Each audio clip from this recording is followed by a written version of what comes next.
Tu as bien lu le titre de la vidéo. Et pourquoi je te partage cela? C'est une ancienne vidéo que je n'ai pas voulu sortir avant. Mais je pense que maintenant, le temps est favorable. Donc, je t'invite encore une fois à regarder la vidéo entièrement avant de donner ton avis. Et j'espère que tu vas apprendre beaucoup de choses. Salut! Aujourd'hui, nous allons voir que même dans la Bible, le mariage n'est pas une promesse. Reste jusqu'à la fin avant de donner ton avis. Allons-y. Jésus dit dans Matthieu 19, verset 12, dans la version second 21, « Il y a des eunuques qui le sont dès le ventre de leur mère, d'autres le sont devenus par les hommes, et il y en a qui se sont fait eux-mêmes eunuques à cause du royaume des cieux. Que celui qui peut comprendre, comprenne. » Je sais, ce n'est pas un français actuel, mais la version second est l'une des plus répandues dans nos églises.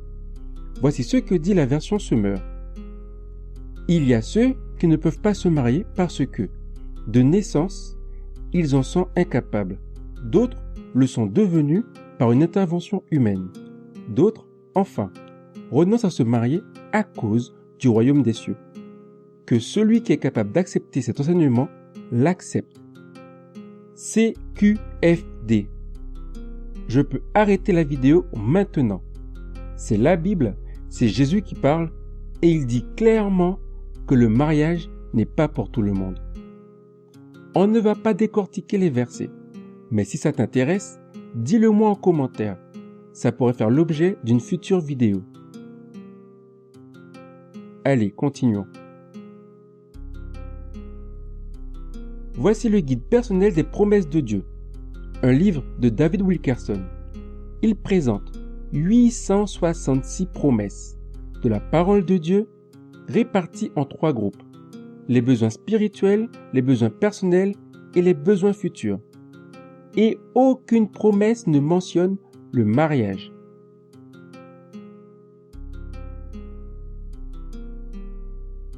Des livres chrétiens très populaires dans le domaine du mariage, comme Vous pensez mariage de Ivan Castano, Ce que j'aurais aimé savoir avant de me marier de Gary Chapman, Et tu veux sortir avec moi de Jean-Claude Buis, pour ne citer que cela.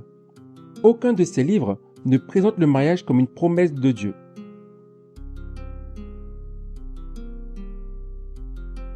Nous sommes dans l'ère de la vidéo, avec YouTube, le Top Chrétien, EMCI TV.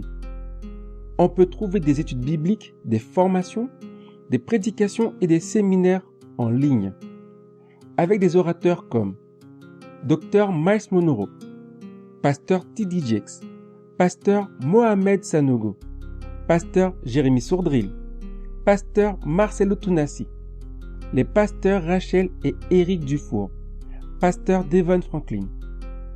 Ça en fait des pasteurs qui ont écrit, prêché et fait des conférences sur le mariage.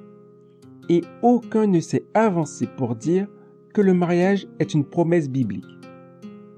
Aucun n'a reçu de révélation particulière.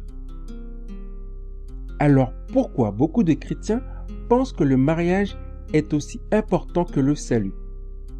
C'est une bonne question, n'est-ce pas? J'aimerais bien lire ta réponse en commentaire. Je vais partager ce que j'ai observé. Je vais commencer avec ces citations de Oscar Wilde. Everything in the world is about sex, except sex. Sex is about power. On va garder la première partie. Tout dans le monde est à propos du sexe. Notre société est hypersexualisée. Séries, films, musique, sport, Instagram, Facebook, pub, etc. Et l'esprit du monde a fait son chemin dans nos églises.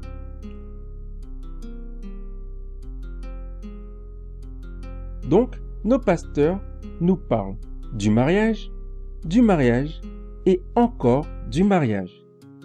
Comme si c'était le plus important après le salut. Et le monde nous parle de sexe et toujours de sexe.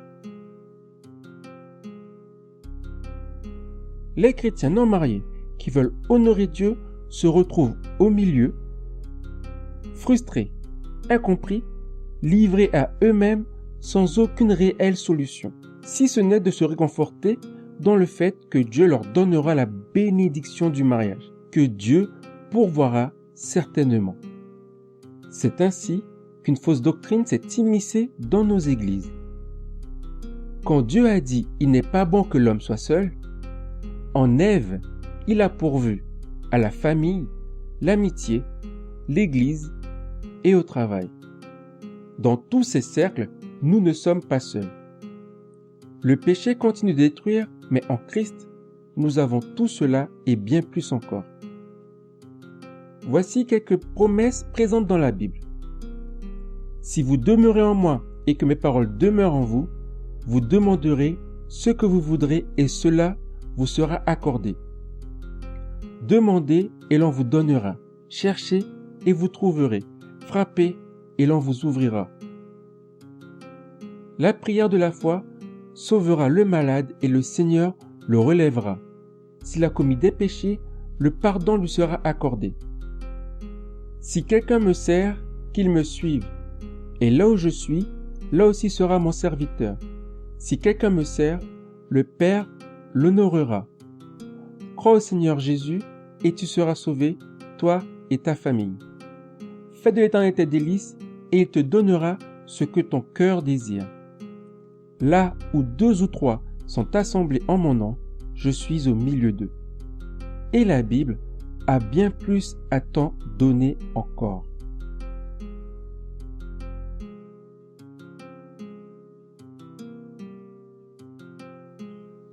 Mais concernant le mariage, c'est une grâce comme une autre, une bénédiction comme une autre, comme la santé, la nourriture, le vêtement, le logement, le travail, la communion.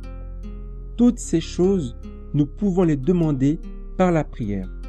Nous devons travailler pour les obtenir et nous sommes responsables d'en prendre soin. Alors, prie avec foi. Forme-toi au mariage et cherche jusqu'à trouver.